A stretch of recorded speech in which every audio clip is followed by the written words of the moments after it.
Hello সবাইকে, আপনারা সবাই কেমন আছেন? আশা করি খুব ভালো আছেন। আমি আবার চলে এলাম আজ একটা নতুন রেসিপি নিয়ে, চিকেন দো পেঁয়াজা। প্রথমেই চিকেনগুলোকে লঙ্কা গুঁড়ো, হলুদ গুঁড়ো, নুন এবং সামান্য একটু তেল দিয়ে ভালো করে ম্যারিনেট করে আধ ঘন্টা মতো রেখে দিতে হবে। এরপরে আমরা এদিকে কাজু বাদামগুলো ভালো করে বেটে নেবো। আপনারা চাইলে মিক্সিতেও পেস্ট করে নিতে পারেন, আমি শিলনোড়ায় বেটে নিয়েছি। এরপর কড়াইতে সাদা তেল দিয়ে তার মধ্যে একটা দারচিনি, 3টে এলাচ, অল্প একটু গোটা জিরে দিয়ে ভালো করে ভাজা ভাজা হয়ে নেওয়ার পর কুচনো পেঁয়াজগুলো, এখানে আমি 2টো পেঁয়াজ ভালো করে কুচিয়ে নিয়েছিলাম, কুচনো পেঁয়াজগুলো দিয়ে ভালো করে ভাজা ভাজা করে নেব। দেখুন আমাদের পেঁয়াজ ভাজা ভাজা হয়ে গেছে। এবার এই ভেজে রাখা পেঁয়াজের মধ্যে আমরা 2 চামচ মতো আদা রসুন বাটা দিয়ে দিলাম। আদা রসুন বাটাটা দেওয়ার সময় একটু গ্যাসের ফ্লেমটা লো করে নেব, নাহলে ছিটকবে।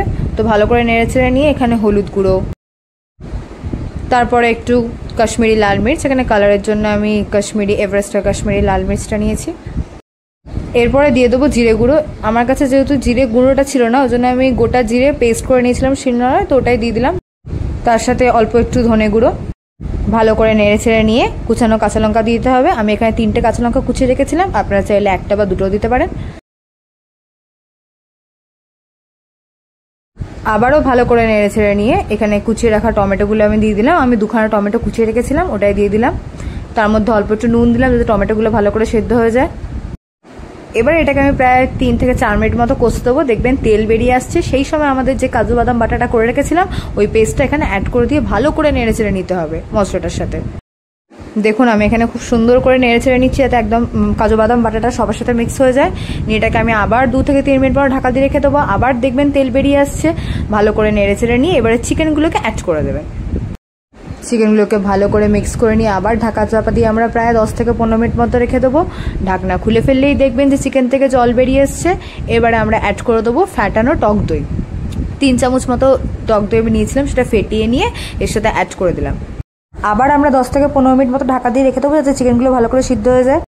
চিকেনগুলো যতক্ষণ সেদ্ধ হচ্ছে, এবারে আমরা আলাদা একটা কড়াইয়ের মধ্যে অনেকটা ঘি নিয়ে তার মধ্যে একটু মৌরি, পেঁয়াজের ওই ওপরের খোলাগুলো আর টমেটো আর সামান্য একটু নুন দিয়ে ভালো করে সতে করে নেবো।